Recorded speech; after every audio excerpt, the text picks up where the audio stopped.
Lo decíamos antes de la tanda, momento de análisis, y para eso recibimos al politólogo Gerardo Caetano, a quien le agradecemos estar aquí con nosotros esta mañana, porque para él también una jornada larga la de ayer, así que pocas horas de sueño, y aquí está con nosotros en el estudio. De todas maneras, eso es cierto, pero el gusto es mío. Cambiaste de té a café hoy, ¿cómo será la cosa? ¿Cómo estará la mano? Hasta tarde ayer, mucho análisis por delante. Mucho análisis, sí. Bueno, mucho análisis. Y si comenzamos por eso, ¿qué balance podemos hacer de lo que fue la jornada de ayer, a grandes rasgos, ¿no? de los resultados que conocimos ayer? Mirá, hay que ir con la batería de datos que va a incorporar muchos elementos susceptibles de un análisis más profundo.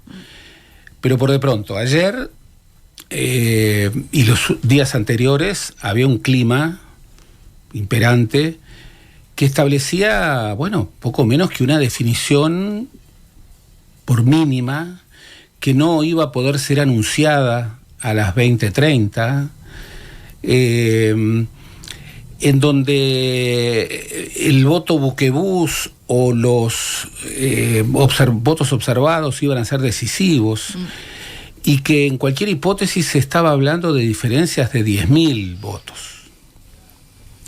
Ese era el contexto, lo cual nos habla de una mirada distorsionada. Ustedes recuerdan hace un mes la mirada distorsionada que en aquel momento afectó la primera impresión de los militantes frente amplistas, sobre todo de aquellos que estaban en la Rambla. El impacto de haber obtenido, entre comillas, nada más que 44% de los votos y nada más que la mayoría plena de 16 senadores en la Cámara de Senadores. Ayer hubo también miradas distorsionantes. Había como una expectativa respecto a que, eso iba a ser por mínima.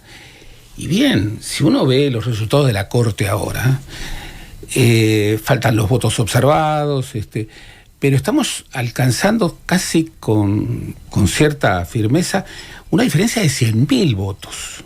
De 100.000 votos. Estamos hablando de una diferencia de 4 puntos, incluso más. Más de 4 puntos. Estamos hablando de una diferencia. La Corte, con el 100% del escrutinio primario, está dando al Frente Amplio casi 100, 98,84, y a la Coalición Popular 45,87. Es decir, estamos hablando de una diferencia de 4 puntos. ¿Eso qué implica? Porque dicho así, parece que el Frente Amplio en un mes subió 6 puntos. 6 puntos. Capaz que los oyentes no tienen la entidad de lo que es subir 6 puntos del electorado en un mes. El promedio de suba de las experiencias anteriores de balotaje era de 5,97. Es decir, que el Frente Amplio aumentó, no fue la vez que aumentó más. Curiosamente, la vez que aumentó más fue la última en que perdió. Que perdió por muy poco. Perdió por muy poco, pero aumentó en aquella oportunidad, en el 2019, 8,34%. Con una votación muy magra en octubre. Con una votación muy magra en octubre de 39%. Aquí, con una votación importante en octubre, que sin embargo no era, de acuerdo a los antecedentes, la mejor, 44%, obtiene, sin embargo, el promedio de sus ascensos, que es un 6%.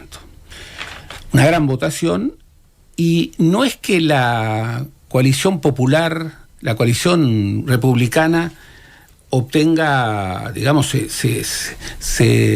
tenga una caída durísima, no, pero... Un punto y medio. Un punto y medio, es decir, no retuvo votos, hubo fuga de votos, pero además no capturó votos, esos votos que estaban por fuera de los dos bloques, no fueron capturados por la coalición. Ahora es interesante esto que decís, Gerardo, justamente pensando que si aumenta el Frente Amplio, ¿no?, estos 6 puntos, pierde la coalición, la fórmula del Partido Nacional, 1,5 puntos. ¿De dónde entonces recoge el Frente Amplio estos votos? Bien, eso es interesante porque vuelve a establecer una visión más general de los actores que estaban participando y que habían participado en octubre. No eran solamente esos 2 grandes bloques. Habían otros partidos, Identidad Soberana, PERI, Unidad Popular, y un número importante, más importante. Esto es algo interesante. El voto en blanco y voto nulo bajó respecto de octubre, lo cual es un hecho inédito en algún sentido. Siempre, por lo general, en noviembre hay más voto en blanco y voto nulo.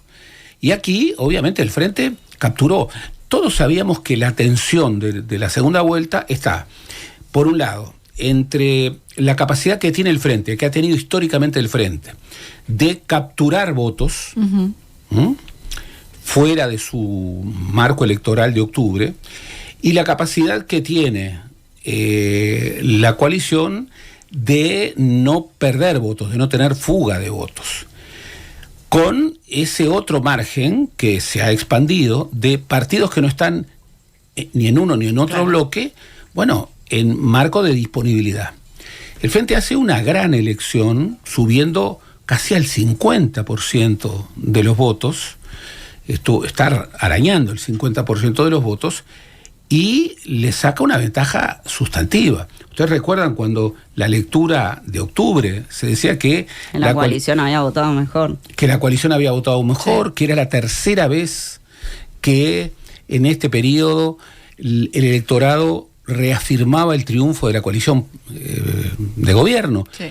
Bueno, y se hablaba incluso de lo indescontables que significaban, haciendo mal las sumas nuevamente, creer que 5 partidos que votan por separado, después cuando tienen que votar a una fórmula, bueno, suman naturalmente sus votos y que no hay fuga.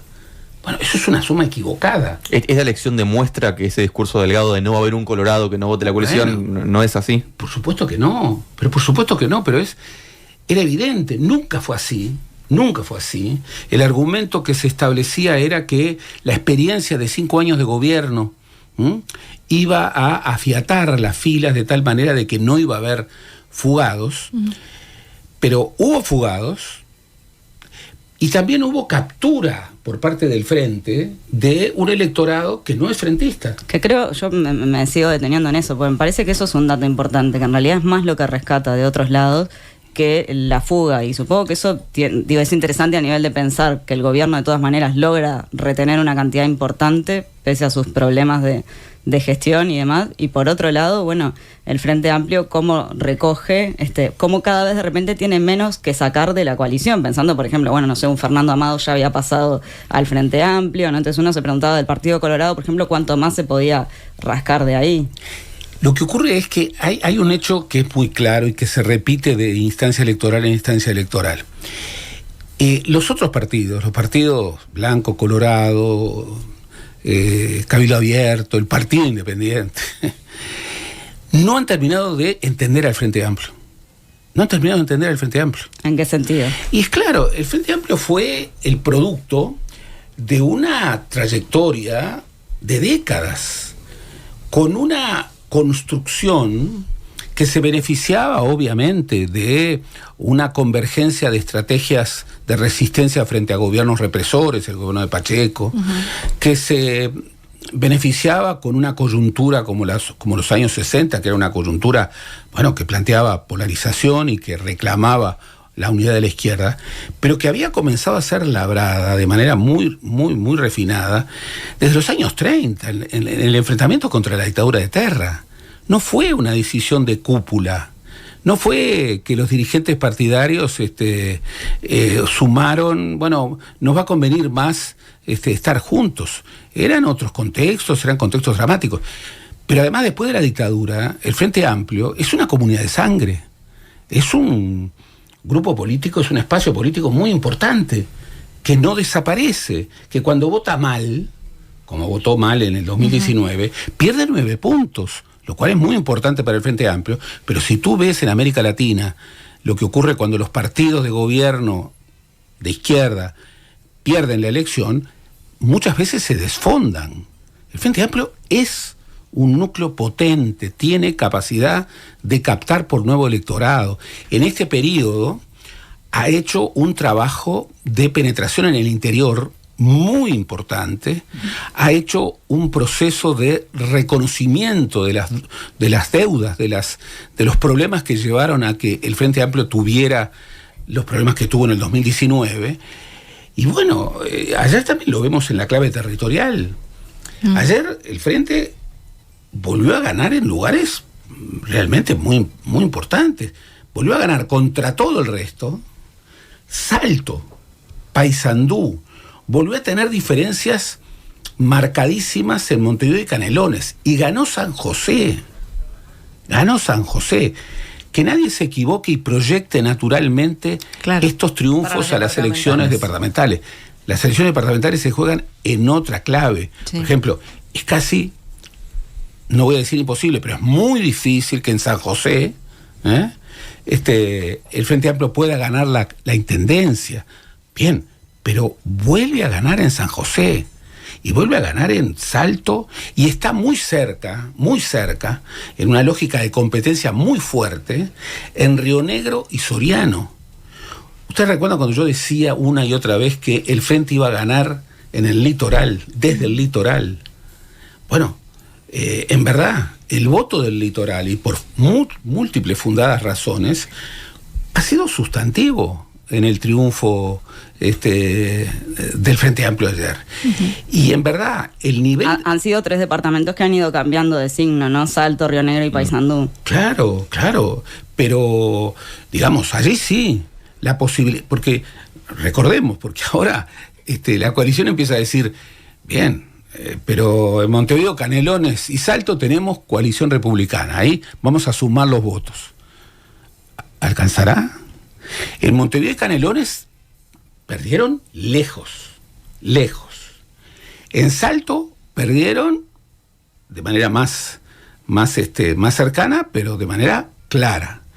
Pero en Paysandú, donde no va a haber coalición republicana, y con la paridad de Río Negro y Soriano, esos 3 departamentos, en donde no va a haber coalición, bueno, son 3 departamentos que están muy cercanos a la posibilidad de un Frente Amplio competitivo. Además, si uno ve todo el interior, verá que aún en lugares en donde, bueno, la coalición ganó por distancia, Rivera, Flores, Florida, sí, todos esos departamentos. Sin embargo, el Frente volvió a crecer incluso de una performance que ya había sido buena un mes atrás, en donde ganó 12 departamentos. Entonces, el Frente corrigió varias cosas. Y hubo como una gran subestimación por parte de la coalición respecto a las posibilidades del Frente Amplio. ¿Y cómo queda la coalición republicana ahora, después de esta derrota? Porque vos recién mencionabas el Frente Amplio después de una derrota, de todas maneras, es un partido que queda fuerte, queda unido. ¿Esto va a pasar lo mismo con la coalición republicana o cómo queda? La fortaleza de un partido no solamente se ve en el triunfo, se ve en cómo sobrelleva derrotas. La derrota del 2019 fue una derrota muy fuerte para el Frente Amplio, muy fuerte. El Frente Amplio perdió 9 puntos y tuvo esa recuperación final de cara al balotaje de casi 8 puntos, estuvo a 1.5% de empatar el balotaje, lo cual demostraba que era un partido con fuerza. Pero sobre todo la demostró en estos 5 años, en donde fue capaz de hacer esa campaña de El Frente Te Escucha. Uno de los triunfadores, sin duda alguna, de ayer, que no habló, pero que fue uno de los triunfadores, es Fernando Pereira. Fernando Pereira asumió un liderazgo dentro del Frente Amplio que fue un liderazgo muy fructífero.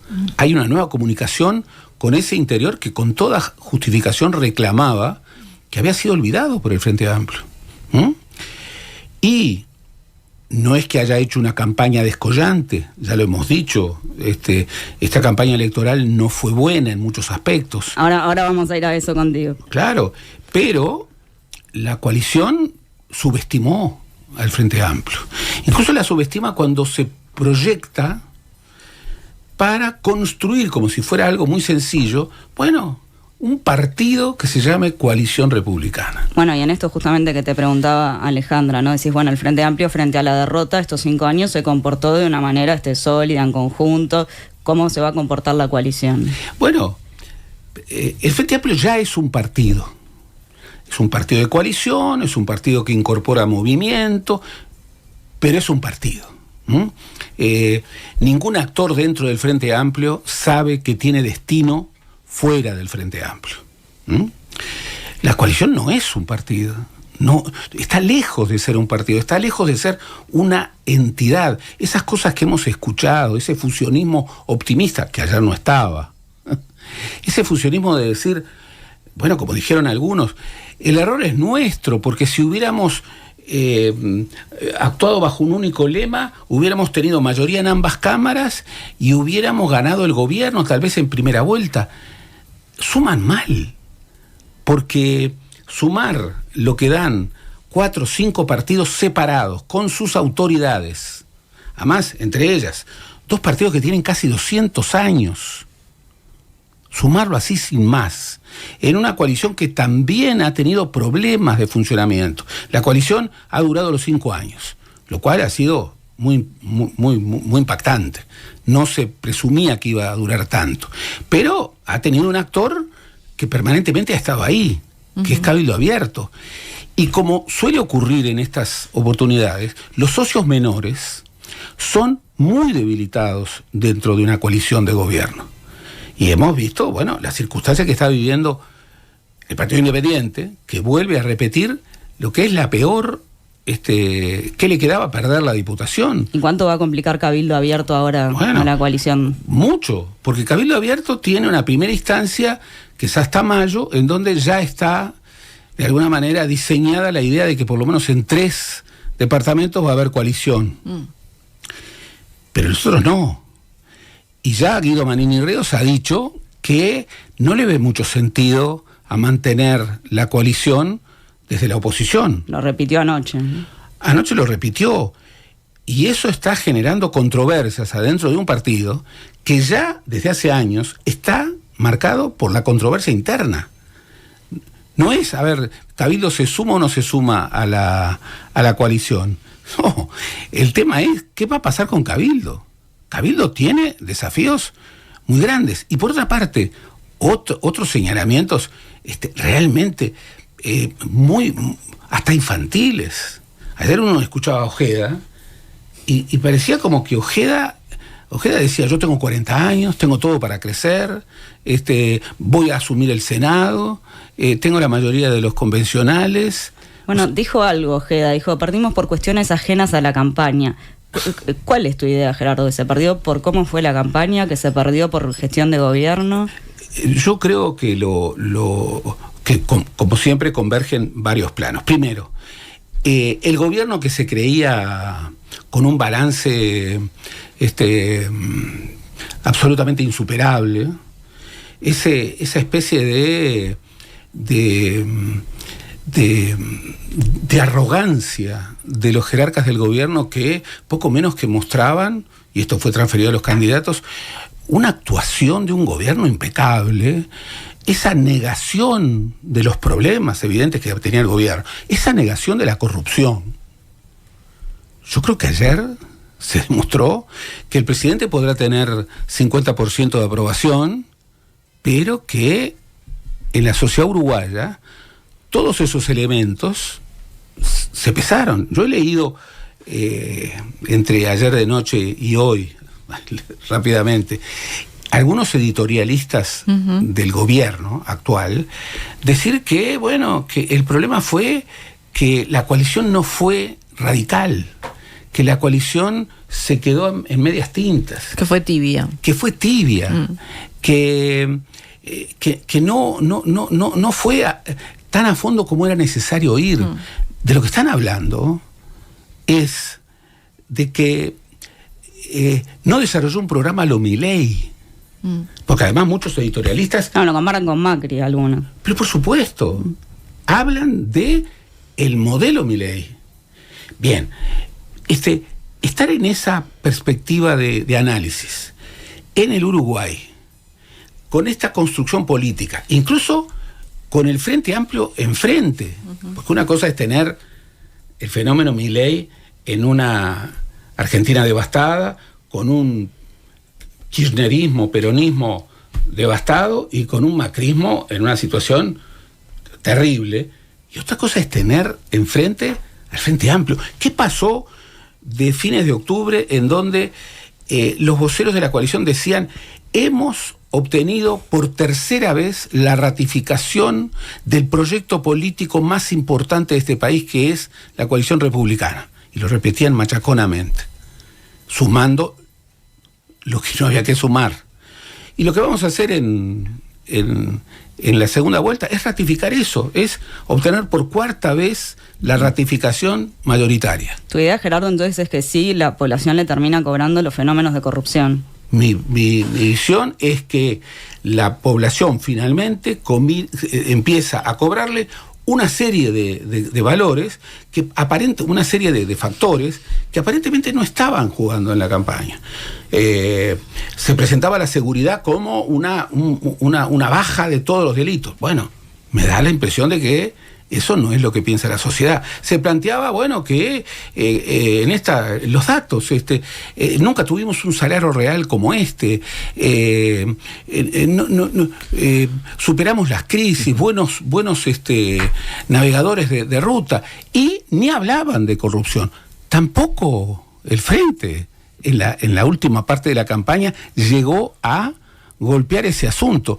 Y ayer, en los festejos populares frente amplistas, se veía que todo eso estaba allí. Estaba allí. Y un grupo político que representa un gobierno no pierde por una sola cosa. Claro. Era un conjunto de cosas. Y la gente ayer, porque la fuerza de los partidos se ve, como decíamos, en la derrota y en la victoria. Hay que saber perder y hay que saber ganar. Aquello de Frugoni. Ser grandes en la derrota para no ser pequeños en la victoria. Pero ayer había un pueblo frente amplista que a lo largo de todo el país celebró algo desde las entrañas. Gerardo, y en el caso del Partido Nacional, porque recuerdo que allá por julio se hablaba de que la elección de Valeria Ripoll como candidata a la vicepresidencia era más pensando en noviembre que en octubre. Hoy, con las cartas vistas, ¿qué se puede decir de esa elección? ¿Pudo haber obtenido el resultado que se esperaba? Que fue un gravísimo error. Como era difícil no fundamentarlo, fue un gravísimo error. ¿Qué le sumó Ripoll a la fórmula de Delgado? ¿Qué le sumó? ¿Le arrestó? Claro que la arrestó, sin lugar a dudas. ¿Ustedes recuerdan cuál era el argumento sorpresivo? Porque además, un hecho político de esa magnitud, que es completar una fórmula, que no solamente va a representar a todo un partido, sino que va a representar a la coalición de gobierno. No consultó a los otros partidos. ¿Cómo se habrán sentido? ¿Habrá sentido mucho entusiasmo Guido Manini Ríos en votar a Ripoll? Bueno, ya no tenía mucho entusiasmo en votar a Delgado, pero con Ripoll, ¿ese entusiasmo se habrá reforzado? Los colorados ¿se habrán sentido cómodos? Bien, esa fue una decisión. Yo no creo que haya sido de Delgado solamente, pero fue una decisión que se impuso y que sorprendió primero a los blancos. Obviamente que está probado que hubo un grupo importante de electorado blanco que se fue, que no votó al Partido Nacional. Bien, pero se decía que era un cambio de paradigma. Nunca terminé de entender qué quería decir Delgado con eso. Y después se dijo que era focalizando la necesidad de mejorar el electorado en el conurbano, en Montevideo y Canelones. Sobre todo para pelearle votantes al Frente Amplio. Sí. Bueno, no hay que conocer mucho al Frente Amplio. y a las izquierdas en general para advertir que alguien que ha hecho un cambio tan rápido desde integrar el Partido Comunista y ser una crítica feroz de la coalición en el gobierno, a pasarse a la coalición de gobierno como si no hubiera pasado nada, y a estar con menos de un año de militancia acompañando la fórmula, no es el mejor mecanismo para capturar votantes de izquierda. Uh-huh. Y ayer se lo veía. Cuando el fervor popular se expresaba a través de los medios de comunicación, ¿cuál era el grito? Casi siempre invocando como figuras de la alegría al presidente y a Ripoll.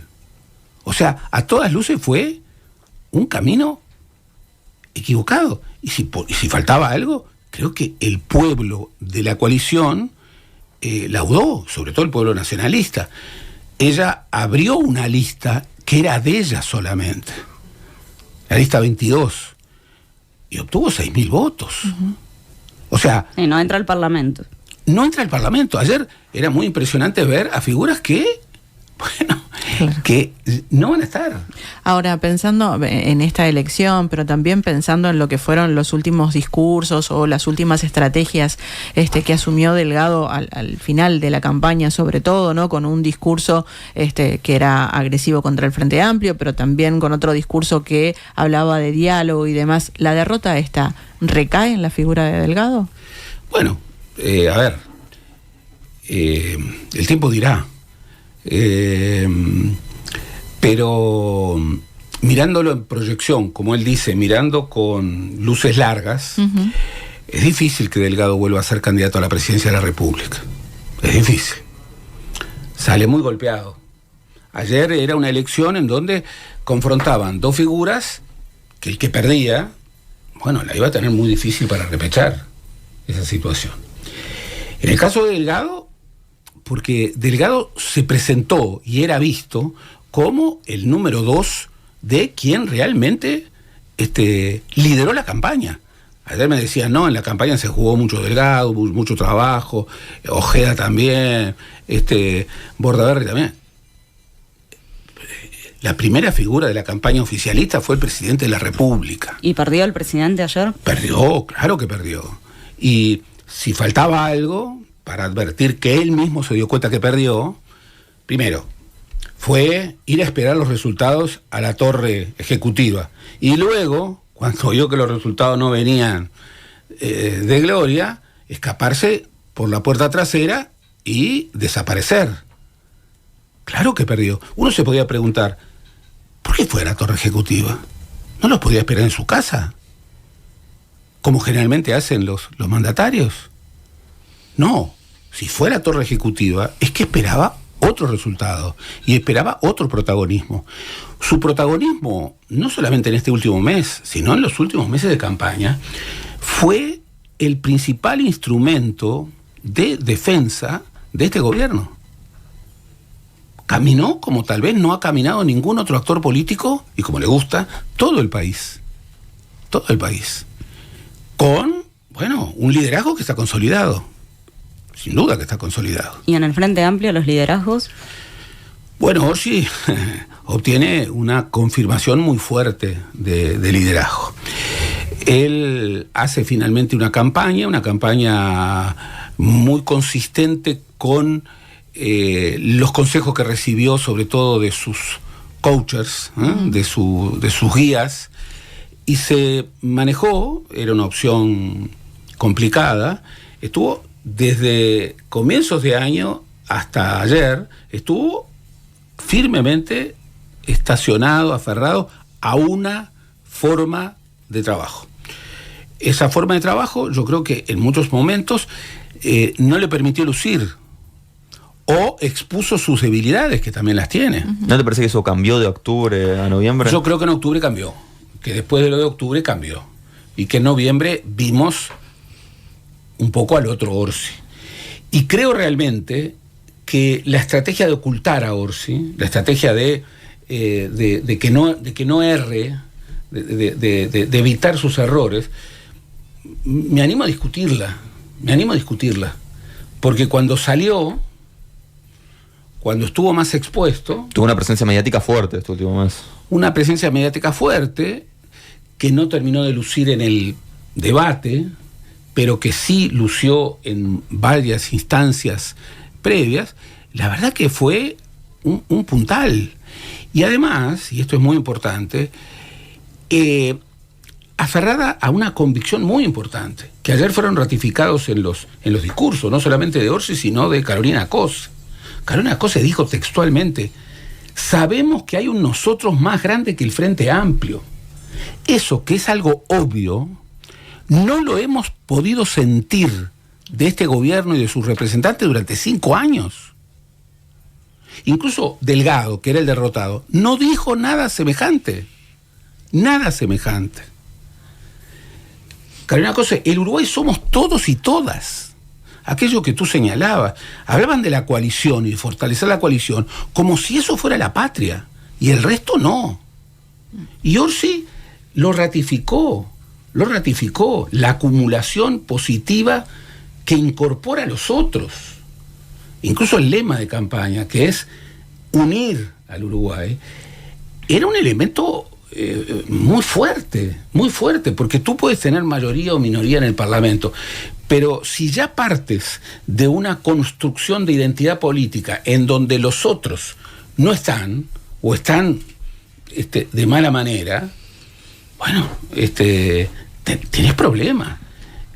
Yo creo que una de las claves más negativas, a mi juicio, de este gobierno es que instaló una lógica de polarización en donde, bueno, hizo que jerarcas muy importantes del gobierno y representantes parlamentarios, bueno, pronunciaran durante todo el periodo, pero en particular durante las elecciones, epítetos que el Uruguay no había sentido nunca. ¿No fue funcional entonces eso para la elección? Bueno, no fue funcional. Finalmente la sociedad uruguaya terminó rechazando eso. Terminó diciendo: no quiero que cometan episodios tan tristes como el muñeco de Tribilín. Uh-huh. No quiero que una senadora se crea capaz de insultar de la peor manera a quien quiera. No quiero que haya un agravio permanente como instrumento de lucha política. Espero que digamos, porque ahí hay un doble afecto. Ocurre eso, ha ocurrido como yo no tengo memoria que en un gobierno hubiera ocurrido, porque en los gobiernos siempre hay algunos, digamos, vectores que son más duros que otros y que tienen que hacer un poco la garra. Pero al nivel de este gobierno, figuras como Bianchi o como Da Silva y como otros, como García, con tanta hazaña. Y pensando en todo esto, ¿podemos esperar entonces que el gobierno Frente Amplista integre de alguna manera entonces a la oposición? Es que lo tiene que hacer, si no va a fracasar. Este es un momento que ha sido postergado, a mi juicio demasiado tiempo, de un país que está dividido en dos mitades más o menos asimétricas, pero que para hacer grandes cosas tiene que incorporar un tendido de puentes. Pero esto no es de este momento. Hace 30 años que esto está presentándose. Entonces, el Frente, que ha invocado como clave de su programa eso precisamente, el tendido de puentes, que tiene, ayer lo miraba un militante, cuando le pidieron la definición de Yamandu Orsi, creo que expresó la mejor versión de Yamandu Orsi. Es un líder conciliador. Bien. Es un poco la historia de esa figura. Yo creo que, obviamente, su gran exigencia y al mismo tiempo su gran patrimonio es que puede hacerlo. Claro, ayer también veíamos, y esto hay que tomarlo muy en cuenta, él tiene que ser el núcleo de la integración de mayorías populares para 4 o 5 grandes reformas que el país no puede postergarse.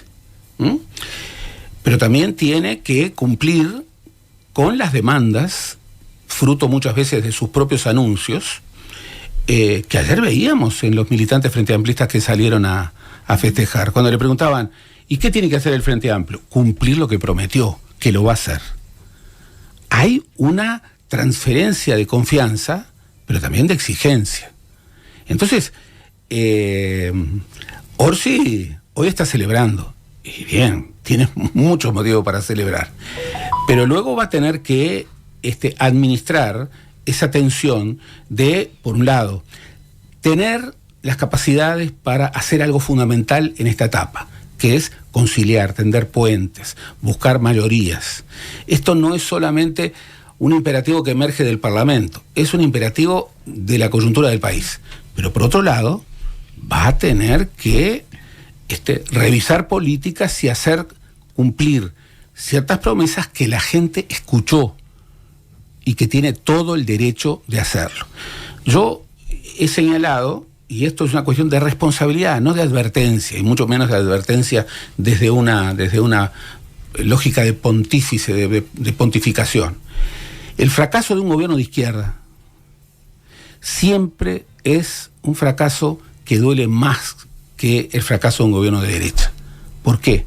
Porque un gobierno de izquierda, un gobierno progresista, desata legítimamente demandas, sueños, aspiraciones, intereses de los que más sufren.